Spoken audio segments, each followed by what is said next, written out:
UFCW. Oh, thank you, Amy. Uh, Thank you again for joining the call. First, you are going to hear from UFCW International President Mark Perrone, and as well as workers who are on the front lines of this crisis in grocery stores and meatpacking plants. We will leave 10 to 15 minutes for your questions after the remarks. You can either drop your questions in the chat or use the raise your hand feature, and I will call on you. And if reporters want to follow up with Mark or workers after the call, please reach out to Abraham White. And with that, I will turn it over to Mark Perrone. Thank you, Jess, and thank you everyone for being on this call. My name is Mark Perrone, and I'm the International President of the United Food and Commercial Workers International Union. You know, we're America's largest food and retail union, and as many of you may know, the UFCW represents over 1 million essential and frontline workers in grocery stores, meat packing, food processing, retail, pharmacies, healthcare, and even senior care facilities. But let me begin today by stating some very sobering facts. We're now seeing up to 5,000 Americans die per day from COVID. We've seen 450,000 Americans die from COVID since it all started. We've got new variants from the UK, South Africa, and Brazil that make this virus a greater threat to all of us. And simply put, the threat of this pandemic for essential workers is now worse than it ever has been before. Even as some of our major food and retail employers like Walmart and others refuse to disclose how many deaths or infections that they've had in their stores, here's what we do know, and I have to tell you that we believe these numbers are vastly underestimated because they don't include the non-union workers. And we also, as I indicated before, are having trouble getting the information from even our own employers. But as of today, we know that there's been at least 400 frontline food worker deaths and over 80,000 frontline workers infected or exposed to this virus. The speed of the infections that we're seeing also has increased over the last 60 days. In the past 2 months, Southern California has had at least 137 grocery store COVID outbreaks, with nearly 1,000 grocery store workers that have been infected at Whole Foods, Trader Joe's, Sprouts, and the other major chains. Kroger outbreaks have been especially alarming to us because they're our largest employer. They've included 21 infections at one store in Southern California, another 10 infections at Fred Meyer's in Burien, Washington. In Houston, we've seen nearly 500 grocery store workers infected just since Christmas. And to close, 200 grocery store infections were reported at a single Costco store in Washington State. Now, based on our just completed 2021 UFCW Essential Worker Survey, here's what else we know. 91% of our members are concerned about the current state of the COVID-19 pandemic. 57% of those workers are more concerned now than they were 30 to 60 days ago. The top two concerns that they have are bringing the virus home to their families and catching the virus at work. With respect to vaccine distribution, the failures of the early vaccine distribution in 2020 under the past administration have left millions of essential workers defenseless. To date, we have no hard facts regarding how many essential workers have received the vaccine. What we do know is this, based on our survey, 70% of the essential food workers are ready to take this vaccine today. And what is inexplicable, given the threats and the risk that these essential workers face, is the fact that a new report that shows only 13 states currently prioritize access for food workers, which puts our food supply at risk. What makes this fact so shocking is in a new study from the National Bureau of Economic Research, found that there is a 55% higher likelihood for essential workers testing positive for COVID-19 than those classified as non-essential. So given all these facts, here's what our position is.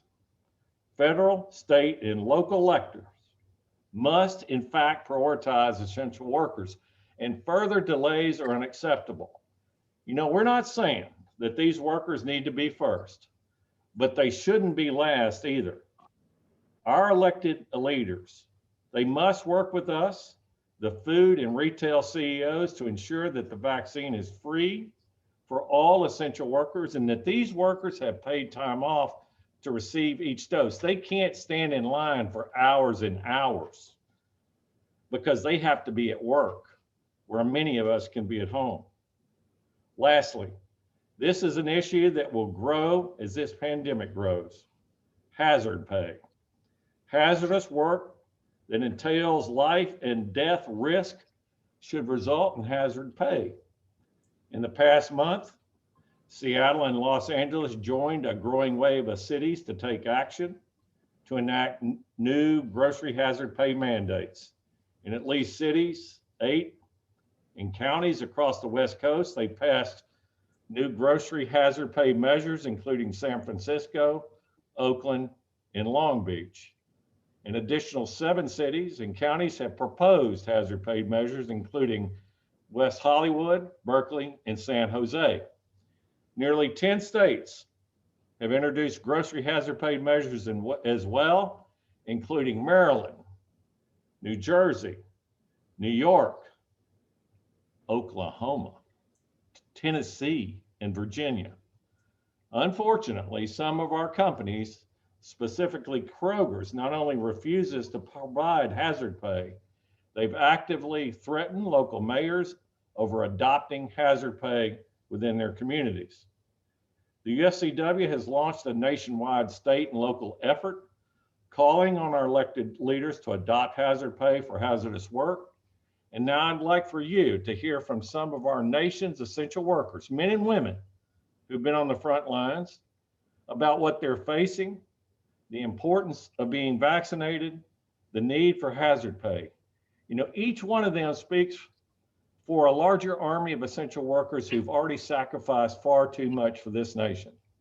Now, Jess, could you please introduce our first speaker to all our reporters? Of course. Thank you, Mark. Our first speaker is Eric Nelson. Eric works at a Kroger near Cincinnati, Ohio.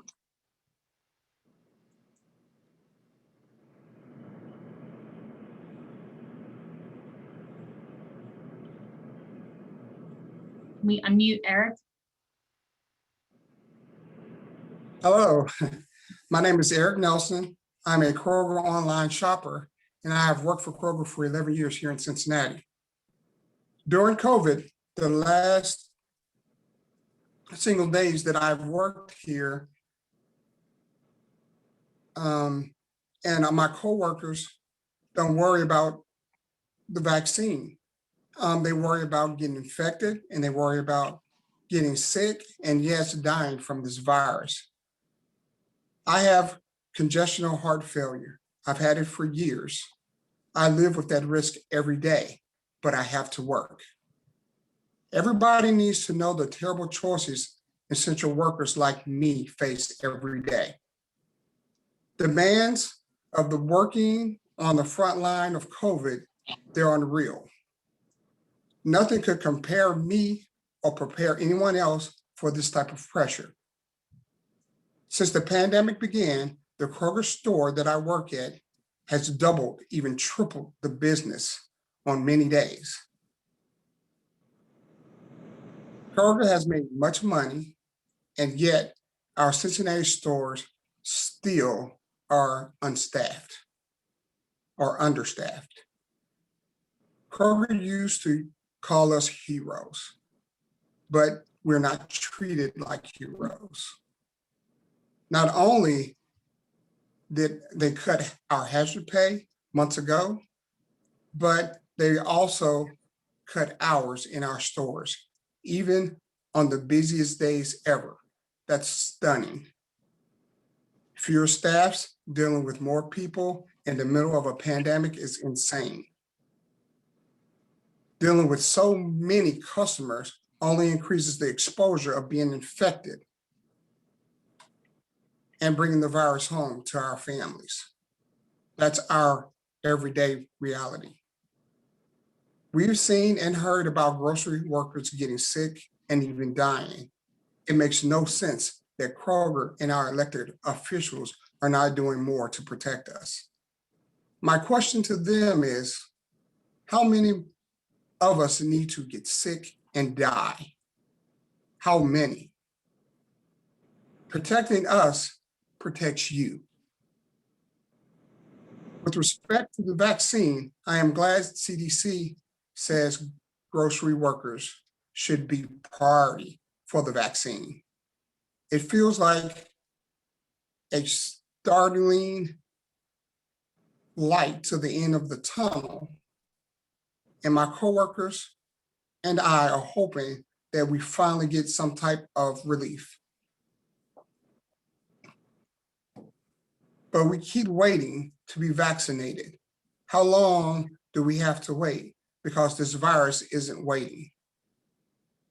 With all of the vaccine delays, I worry that grocery workers like me will not get the vaccine soon enough to stop people from getting sick and dying. Essential workers like me have sacrificed so much. We're not asking to be special treated. We're just asking to be protected. Companies like Kroger need to do more. Governor DeWine and other leaders have to do more to ensure the essential workers get free access to this vaccine. And our employers need to do the right thing. It's time for our elected leaders and our president to make the vaccination and hazard pay a priority for workers who put their lives at risk. Grocery workers like me are putting our health and our health of our families at risk. This pandemic is still real. We've earned hazard pay, and this health crisis continues. We shouldn't have to wait months to be vaccinated. Workers like me should not have to risk everything while Kroger and their wealthy shareholders risk nothing. We shouldn't have to face day-to-day risk with COVID exposure without hazard pay. We shouldn't have to put ourselves in danger when there's a vaccine out there for us. For the sake of my family, my coworkers' family, and your family, we are asking Kroger and our elected leaders to stop making excuses. They need to act now. Thank you, Eric. Next, we are going to go to Sue Wilmot. Sue works at a Safeway in Seattle, Washington. Sue, can you unmute? Great, thank you. Oh, it looks like you are muted again. I thank you all for being here and for listening to us today. This is really important to us. My name is Sue Wilmot. I work as a front-end grocery checker near Seattle in Kitsap County, and I have been with Safeway for over 40 years, if you can believe it. After nearly a year, the threat of COVID-19 is still very real for us. The pandemic has made work difficult and stressful, both mentally and physically. It's frustrating for us to still be asking for safety measures to be enforced nearly a year into this. I know people who have tested positive for COVID.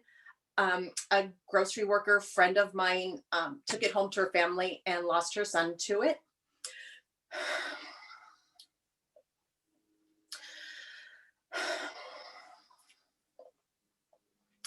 We did get hazard pay for a while, but Safeway, like too many companies, cut hazard pay for us months ago, even though the danger from COVID never went away. Because companies wouldn't do the right thing, my union helped push forward hazard pay, and last month, the Seattle City Council voted unanimously to mandate that grocery chains like Safeway provide an additional $4 per hour in hazard pay for grocery workers like me. Getting hazard pay is not a bonus. It's about being paid for the serious risks we have to face every day. In fact, there's currently an outbreak at an assisted living facility just a couple blocks from my store. It feels good to know that our local elected leaders are stepping up for us, even when Safeway is not. But grocery workers in Seattle aren't special. Every grocery worker in this country faces the same risks. It pains me to know that most grocery workers in our country who are doing the exact same job as me still do not have hazard pay. I hope more cities will follow Seattle's lead and pass their own grocery hazard pay mandates. More importantly, I hope that our elected leaders and President Biden push for national hazard pay, because every frontline worker has earned this and still earns it. More importantly, I hope that our elected leaders just step up for us and just do what is right. Hazard pay is not enough for us on its own. Essential workers like me also need access to the vaccine as soon as possible, because COVID cases are increasing right now. The vaccine rollout has been too slow, and this needs to change. It really doesn't make any sense that vaccines have finally been approved, but workers like me, who are among the most at risk for COVID, are still waiting to get their vaccines. Can someone explain to me how it is taking this long for us who face the greatest risk? I hope that my Governor Inslee will work with Safeway and every grocery chain in Washington State to make sure that essential workers like me can get the vaccine, so that we can be protected as we continue to serve our communities on the front lines. Every day that goes by without frontline workers like me being vaccinated, more of us will get sick and die. And if anyone ever doubts it, just remember this. The reason we've earned hazard pay is that the danger is still real. We are being asked to put our lives on the line every day and to wait for a vaccine that we should be prioritized for now. Thank you. Thank you, Sue. Next, we are going to go to Sandra Seibert. Sandra works at a Smithfield plant in Sioux Falls, South Dakota. Sandra, thanks for joining us today. Thank you. Oh, Sandra, it looks like you are on mute.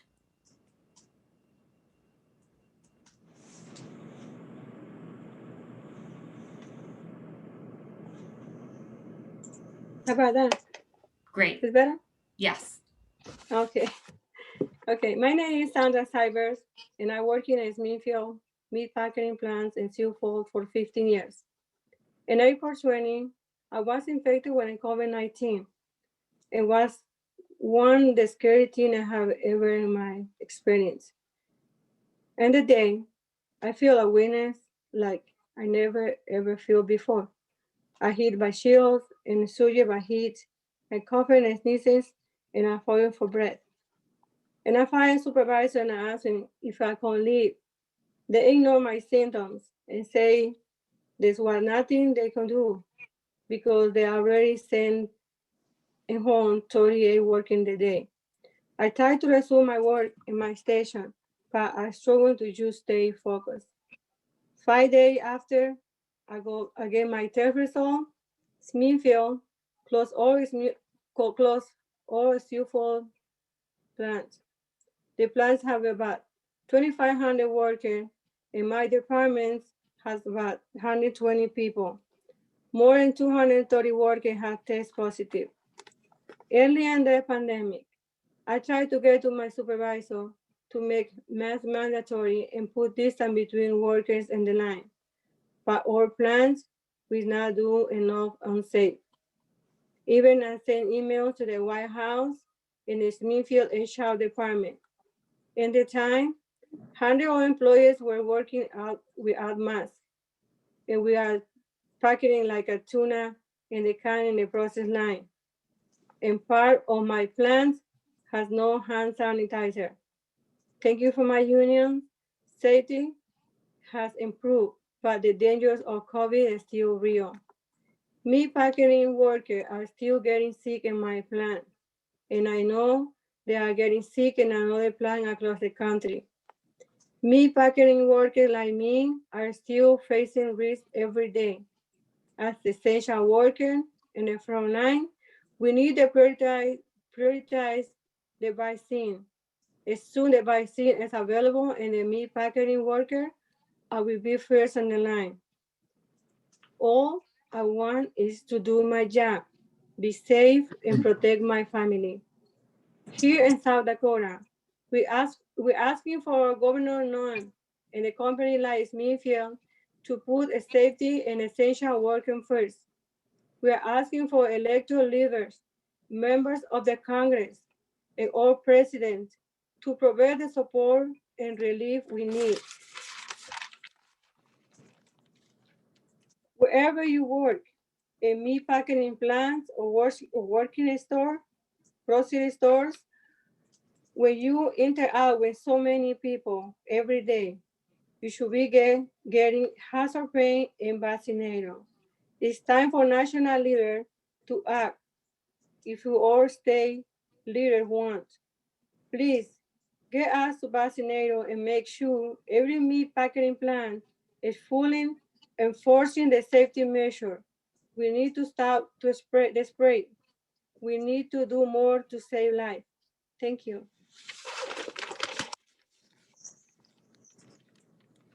Thank you, Sandra. Next, we are going to go to Antonio Jimenez. Antonio works at a JBS plant in Worthington, Minnesota. My name is Antonio Jimenez. I have been working in JBS pork plant in Worthington, Minnesota for 26 years. In the spring of 2020, a COVID outbreak throughout my plant, and I was one of the workers who got sick. I was out of work for months to recover, worried to the whole time about passing the infection to my children's family and friends.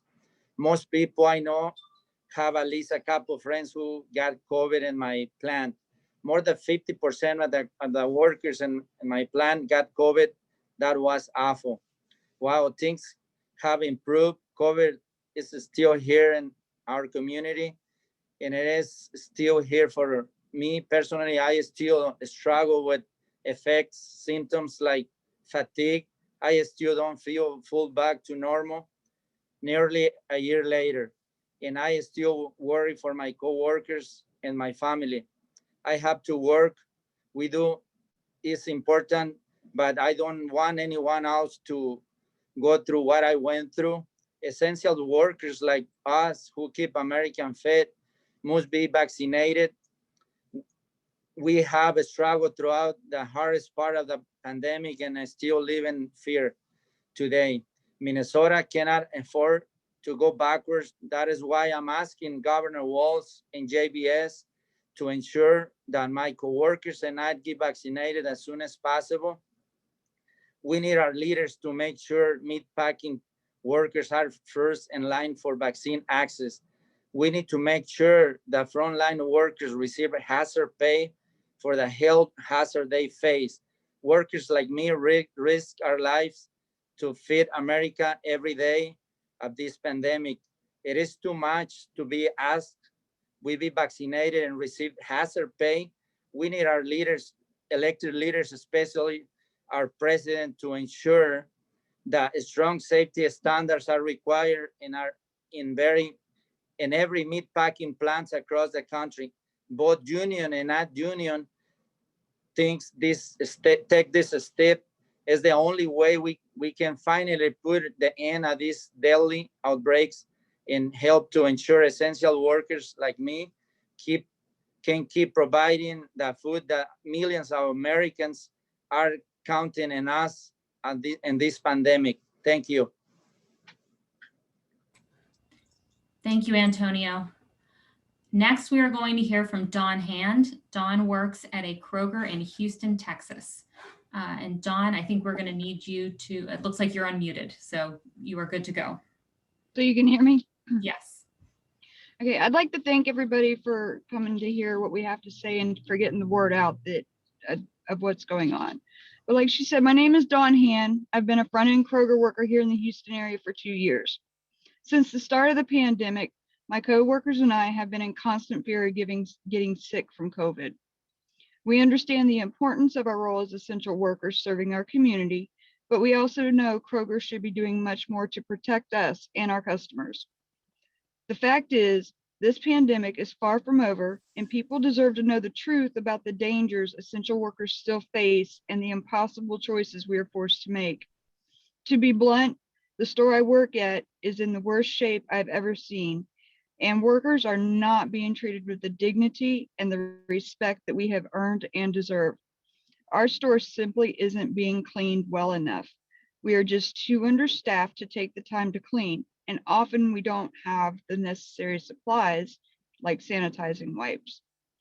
And more of the workers at my store are getting sick. I'm not exaggerating when I say the situation is worse now than ever before. Since Christmas, close to 500, that is 500 Kroger workers have been infected with the COVID here in the Houston areas. This is my friends and my coworkers. More workers are getting sick every day. Kroger is not doing enough to protect us, and this needs to change. They refuse to hire the workers our store needs or provide hazard pay that we have earned. This pandemic is real, but Kroger has been acting like it's over. Instead of acting to protect us, Kroger has the nerve to run ads and put up billboards thanking us. If Kroger really cared about workers like me, it wouldn't have cut hazard pay just 2 months into the pandemic, even though the danger from COVID never went away. Hazard work deserves hazard pay. It's not rocket science. Here in Houston, Kroger is also jeopardizing our access to quality and affordable health care by pushing a new company-controlled plan which drives up our healthcare costs. Let me repeat that. Kroger is hiking healthcare costs, increasing prescription costs, driving up emergency room copays, and hitting us with more out-of-pocket expenses. On top of all this, many essential workers like me still haven't gotten the vaccine, even though the CDC stated we should be a priority. How come essential workers and those most at risk have to wait? How much longer do we have to wait? Grocery workers are among the most at risk. We should have priority to the vaccine, and personally, I'd like to get mine ASAP. Here in Texas, it's upsetting to see Governor Abbott blatantly ignoring the CDC's recommendations and refuse to step up and expedite access to the vaccine for essential workers like me. All this makes you feel like you don't matter. It feels like leaders here in Texas have abandoned us essential workers. I'm asking our national elected leaders, including President Biden, to help us because companies like Kroger are not. The danger from COVID is so real to us. For all that essential workers have done, is it so much to ask that we receive health care, hazard pay, and receive the vaccines as soon as possible? We can't wait any longer. We need help. Thank you. Thank you, Dawn. Our final speaker today is Kathleen Scott. Kathleen works at Ralph's in Los Angeles, California. Kathleen, go ahead. Actually, I work at Albertsons. Oh, I'm sorry. Yeah, no, that's okay. I'm a front end worker at Albertsons here in Los Angeles. And after months of facing a virus that's already killed so many, here's our reality. At my store, an upper level manager still says things like, it's just a flu, and he wears his mask beneath his nose. I mean, think about that. They're not taking this seriously. My coworkers and I are very worried about catching this virus. We know how essential we are, but it's hard to keep going when you understand the risks that you're taking. Our grocery store had about 10 infections in the last month. I mean, think about that. Think about going to work and realizing that you've been around 10 infected people and then having to go back the next day. And it's not just us. It's our families. One of those coworkers took the virus home to his wife, his son, his mom, and I recently found out that his mom had passed away. We're working so hard trying to keep each other safe. And we're getting no support from Albertsons, and we're getting no support from our elected leaders. We're still not receiving hazard pay, even though COVID is as bad as it's ever been. And in Los Angeles, it's just crazy here. For groceries, sorry, grocery store workers like me, hazard pay is a recognition of these deadly risks that we're taking. It helps keep our families and our coworkers safe. Last time we had hazard pay, I spent it on masks for myself and my coworkers. Hazard pay also means that we can afford to stay home when we're infected or think we might have been. For months, Albertsons has not been taking this seriously. They didn't take the pandemic seriously. They ignored it. They ignored us. They put our lives at risk, and they just don't care. But our lives matter, which is why I was so happy when Los Angeles mandated a $4 an hour hazard pay for grocery workers like us. This is a critical lifeline, but it's not enough. Incredibly, at my store, they've cut hours and they've cut staff, even though our sales are through the roof. We've been working harder than ever through the insane demands of COVID, doing 50% more work with 30% less hours. Cutting hours during busy times mean that the customers are overcrowded. There's lines going up the aisles. It is impossible to social distance. And if we get sick or we think we are, we can't afford to stay home waiting for a COVID test because our hours and our paychecks have already been cut. Essential workers need to get vaccinated because the companies are simply ignoring the risks that we're taking. Grocery store workers need to be given priority. We're essential to the community and we are so exposed right now. California grocery stores have had some of the worst outbreaks in the country. My hope is that Governor Newsom will make sure that we essential workers get the vaccine as soon as possible. Every day we wait is another day we're at risk of getting COVID or taking it home to our families. This is not right. It has to change. Thank you. Thank you so much, Kathleen. Now we're going to open the call for questions. If you have a question, please let us know in the chat or use the raise your hand feature and I can unmute you.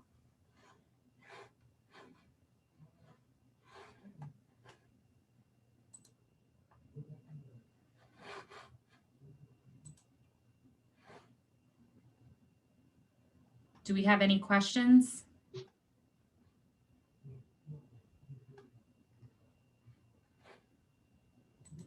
Amanda wants to know, is it accurate to say none of the workers on the call have gotten the vaccine? I believe that Sandra has gotten the vaccine.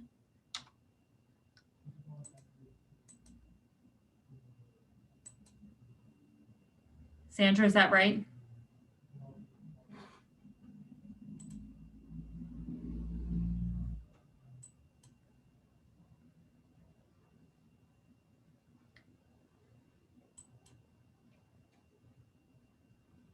I can't, sorry, we're having a little technical difficulties.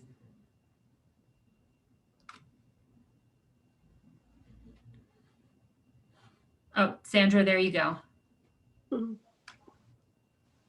You have gotten the vaccine, is that correct? I go get my vaccine in 2 more days. You'll get your vaccine in 2 more days. Yes, because I called my doctor and asked if I qualify for the high risk people. And I survived for breast cancer 4 years ago. And they put me in a group. And I have to thank God because they told me they set up my appointment for Thursday, February 11, at 1:40. So I'm so happy because I go get it first before to my coworker. But I still so worried about when the vaccine is give you to the meat packing plant, we still alive.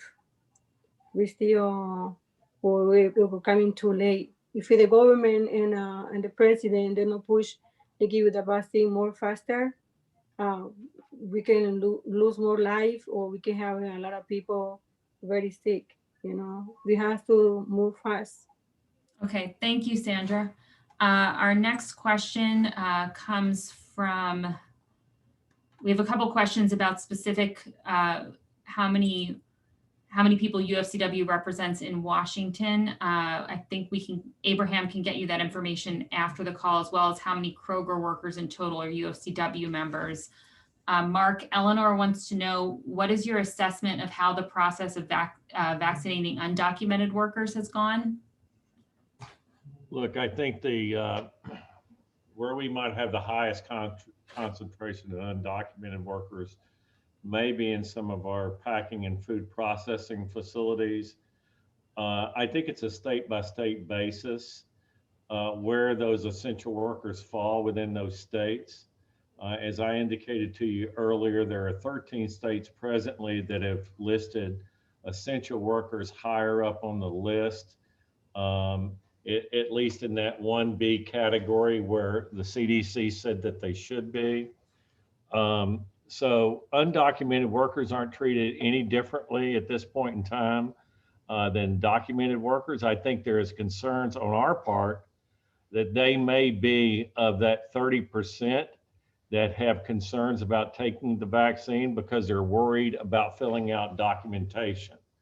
So what we've been trying to do is have communications with all of our members to let them know how the vaccine process works, and that it's not going to be used in any negative way against anybody that takes it, because our concern more than anything else is getting control of this virus more than anything else in these packing, food processing plants and grocery stores, because it is our food supply. Thanks, Mark. I think the next question is for you as well. Tom Flancic said, noted that you said 70% of workers are ready to take the vaccine. And he wants to know if we did a survey on this and if this included grocery and meatpacking workers. It was our entire membership. It was a random sampling membership survey. What I would say is that there are some internet biases that were connected to it because it was done through the internet.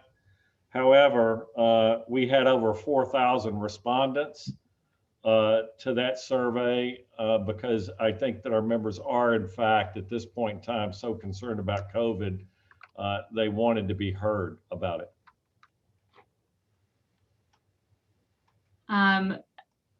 People also would like to know if we can share that entire survey. I believe we're just going to have highlights in the press release.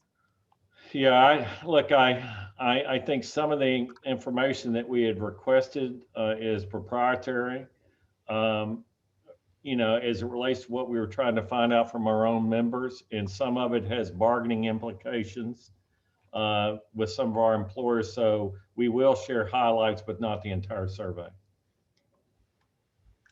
Thank you, Mark. The next question comes from Amanda Drain. She would like a sense of what these stores are telling workers about vaccines and when they can get them. It seems like grocery workers in some places have started receiving. I do think that in some states they have started receiving, but like in the state of Virginia, for instance, even though they're listed as 1B, which is the next wave, they're down to level 6 under the 1B group. So, you know, they're almost at a 1C group. So, and it just depends on what state they operate in, is whether or not they're actually starting to receive any vaccines yet or not. Susan's got her hand up. Susan? Yes, at my store, they aren't prioritizing us over the whole group right now in Washington State. It's 65 plus. I work with 3 people that are 65 plus, and they are, we're just told to go online and try to get an appointment, even though they're doing it at my store. And they were working at the time, so they lost out on getting an appointment. So they're back in the pool trying to get it again.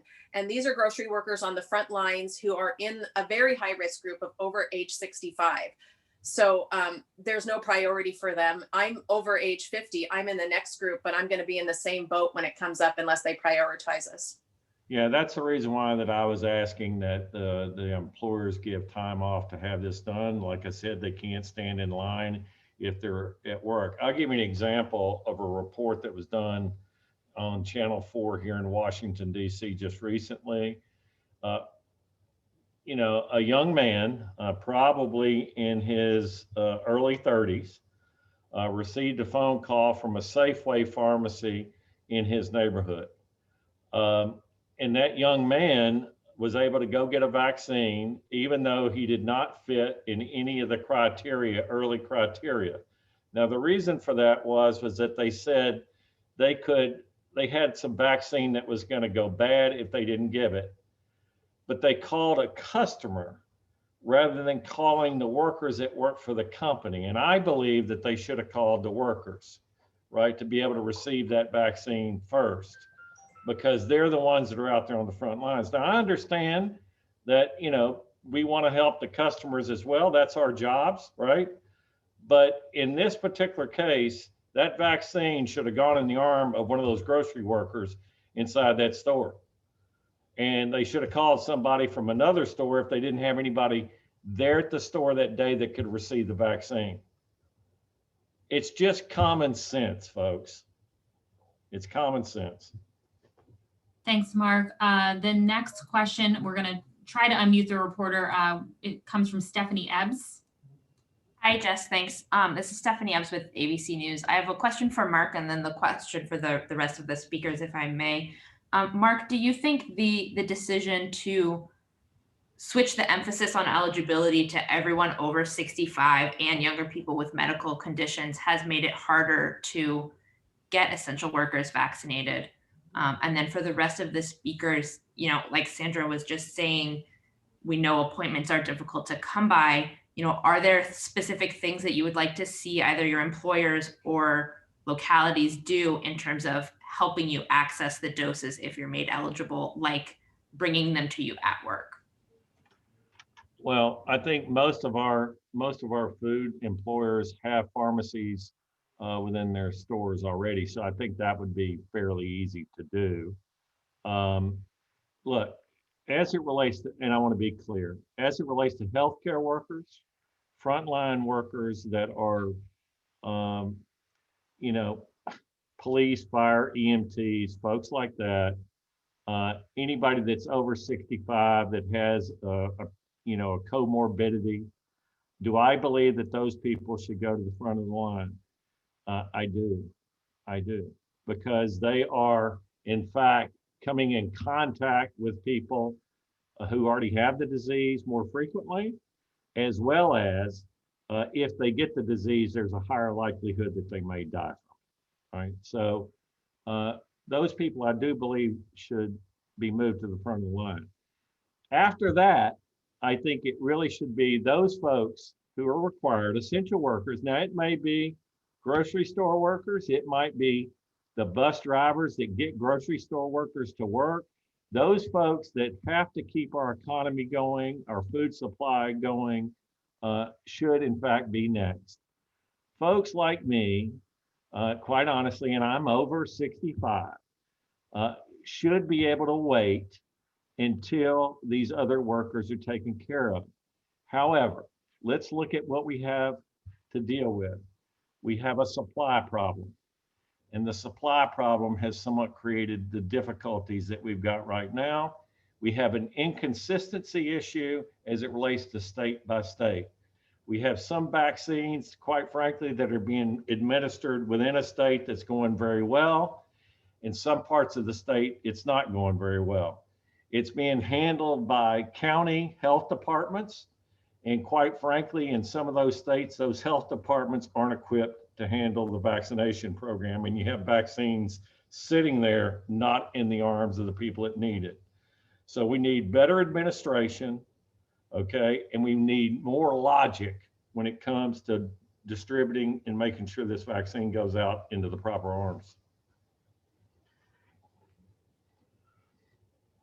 Thanks, Mark. Our next question comes from Megan from Bloomberg Government. She wants to know if there are any specific corporations UFCW considers the worst offenders when it comes to worker protections. Let me say that I believe, at least at this point in time, a lot of our major employers look at these worker protections as a consumer PR program, right? Whether or not it's the social distancing and the badging that they put on the floors in the stores, they're not following it. Whether or not they have a sign on their front door that says, wear a mask when you enter, they're not enforcing it. In fact, in many cases, they're telling our workers, do not, approach anybody, right? Now, do we have companies that are doing a great job? Yeah. We have a company out on the West Coast by the name of Save Mart. As soon as that company knows, right, that they've got an infection inside of a store, they close the store for 24 hours. They send everybody home for 7 days with pay. They make sure that all those people are tested before they reopen or allow them to come back to work. And they bring an entirely new crew into those stores, right? And so, do we have locations that are doing better? We certainly do. Can everybody do better? I believe they should. The fact of the matter is this: the plastic partitions that were placed in those check stands on one side, I know it made the customers feel better. But as it relates to the aerosol studies that have been done since then, we all know that those plastic shields are not protecting anybody on this phone call that's working in those check stands. So mask wearing is important. Having the hand sanitizers is important to these workers, and making sure that it's not just PR. That's going to protect these workers. Now, I think we've done a little bit better in packing and food processing because we control who goes in and who goes out of those units. We know by testing those people on random basis that we can make sure that we protect people better, but we don't have that control in these food stores.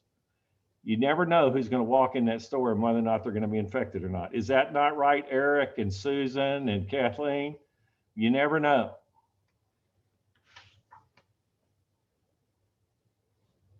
All right, I think we have time for one more question. Maria wants to know when was the Kroger hazard pay discontinued and what was the reason given?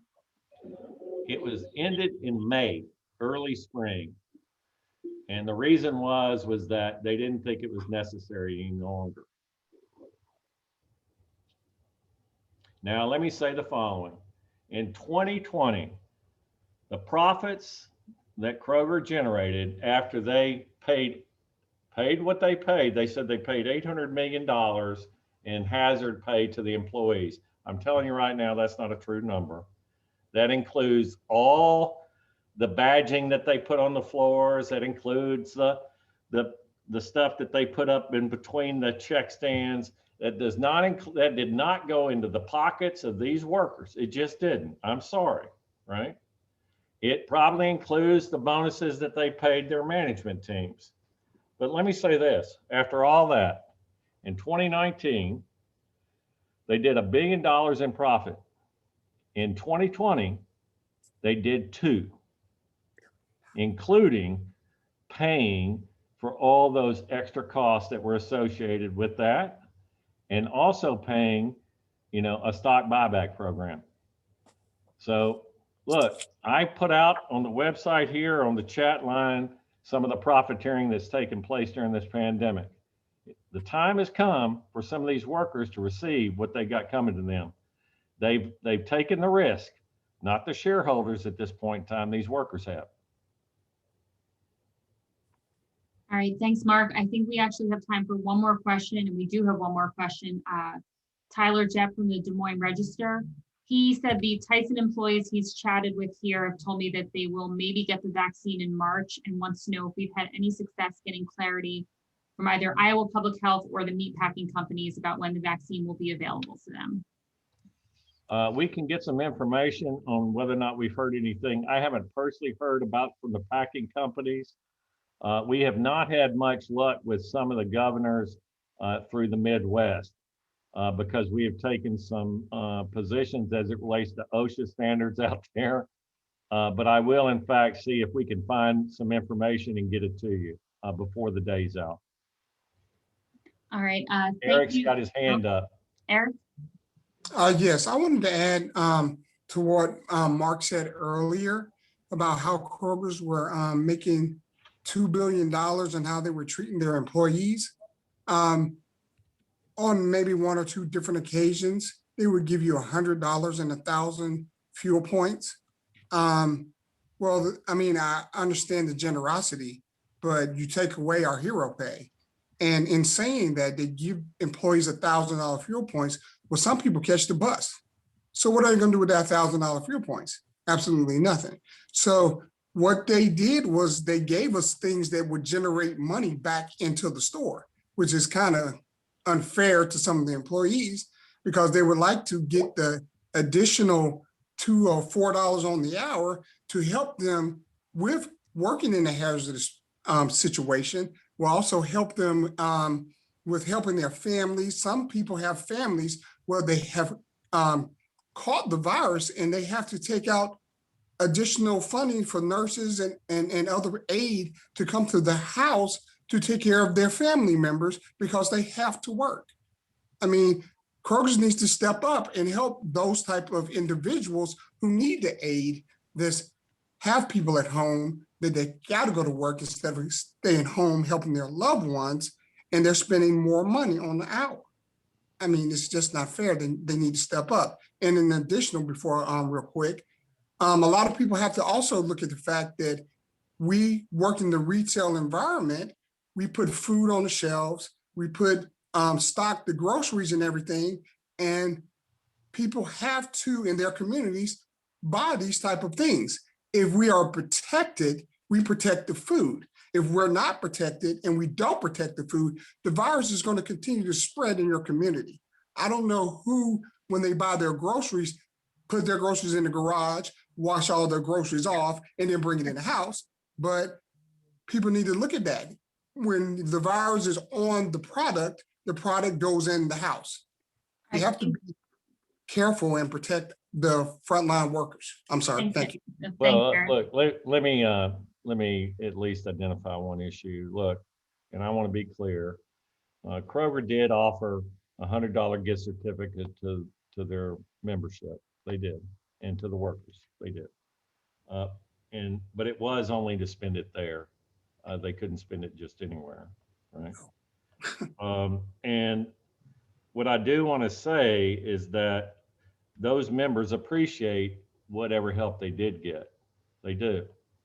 But I think that you now have an understanding from where Eric's coming from about that there are other costs that have been associated with the pandemic. Kathleen talked about buying masks for the other workers.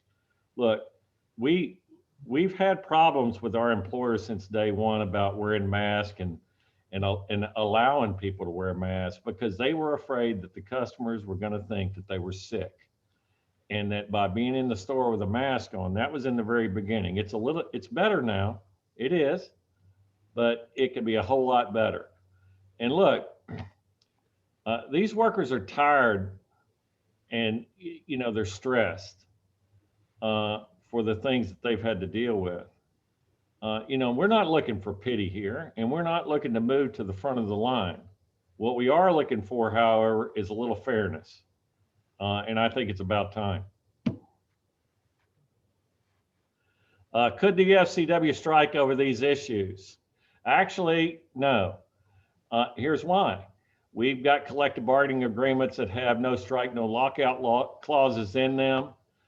However, if workers felt as though that their health and safety was at such a risk that they had no other choice, under OSHA standards, they might be able to voice their opinions in a protective, concerted activity. So I don't necessarily think that it's not what we're trying to do at this point in time. We're trying to handle this thing in a very, cooperative way, but it has been difficult. Susan, I'm going to call on you one last time, and then we need to get off. You're muted. Okay. So whether we can strike or not, We as grocery workers are really tough, really resilient, and we know what our responsibility to this community is. We would not abandon our communities and give them no resource to food, okay? Even if that were an option. Whether these corporations and CEOs and shareholders and investors, whether they signed up for this or not, we didn't sign up for this either. And they need to do their fair share. This is a national crisis, and they have not done their fair share to protect the workers and to protect the communities of this country. And I am disappointed, I am angry, I am frustrated every day I go to work. Thanks. And it's not just, look, it's not just our workers that are union. It's every retail food and grocery worker in this country, or every processing and food packing worker. And we want to make sure that y'all understand that. We're not just speaking for this group that we represent. We're speaking for all these workers at this point in time, or at least trying to get people to listen on their behalf. So thank you everybody for being on the call today. If there is any information that you'd like to have, Abraham White in our communications department will provide you with whatever information or data that you think you need in order to complete your story. So thank you very much and have a great day.